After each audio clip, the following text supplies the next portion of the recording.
আসসালামু আলাইকুম। আমি আবার বেশি কিছু বললে পরে আমি আবার রাজাকার হয়ে যাব, নয়তো জামাত শিবির হয়ে যাব, আবার নয়তো জামায়াতের লোক হয়ে যাব। আমাদের বাংলাদেশ থেকে 4-4টি কোরআনের পাখি এসেছিল এই সৌদি আরবের বুকে।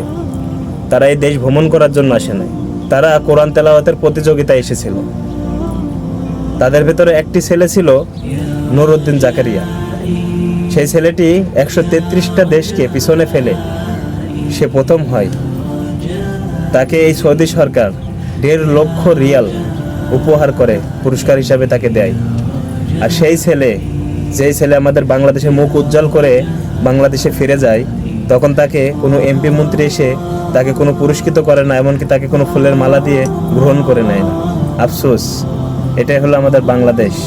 আজকে আমাদের বাংলাদেশে কোনো হুজুর মৌলানাদের দাম নেই। তাদের দোষ কোনটা আপনারা জানেন? তাদের দোষ হচ্ছে এটা যে তারা আমাদের মা বাবাদের জানাজা পড়ায়। তারা আমাদের সন্তানদেরকে কিভাবে চালালে পরে ভালো হবে, কিভাবে না চালালে খারাপ হবে, সেটার বুদ্ধি তারা দেয়। এইটাই তাদের অপরাধ। আসলে কি জানেন, আমরা এখন আর সত্যের পথে নেই, আমরা এখন অন্যায়ের পথে চলে গেছি। আমরা এখন কার অনুসারে চলছি জানেন?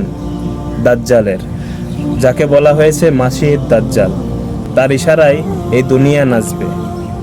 আমরা এখন তার ফিতনার ভিতরে পড়ে গিয়েছি। আমি বলি কি, মুসলমান ভাইয়েরা সবাই একটু ঘুম থেকে জেগে ওঠো। আমাদের মহান আল্লাহ তাআলা কিন্তু ঘুমান না, আমরা ঘুমাই। তাই আমি বলছি, সবাই জেগে ওঠো। আমাদের এমপি মন্ত্রীরা আমাদের এই কোরআনের পাখিদেরকে দাম দিচ্ছে না। তারা মনে করছে 15 পাড়ার হাফেজ, 30 পাড়ার হাফেজ একেবারে হাতের মুয়া। তারা বলছে আর হয়ে যাচ্ছে।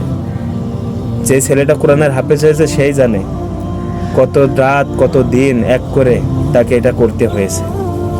আর তারাই আজকে বাংলাদেশের মুখ উজ্জ্বল করে বাংলাদেশে ফিরে আসছে। তারাই আজকে বাংলাদেশে কোনো দাম পাচ্ছে না। হ্যাঁ, আমার বলতেও ঘৃণা হচ্ছে যে আমি একজন মুসলমান, আর আমি একজন মুসলমান কান্ট্রির ছেলে। ছি।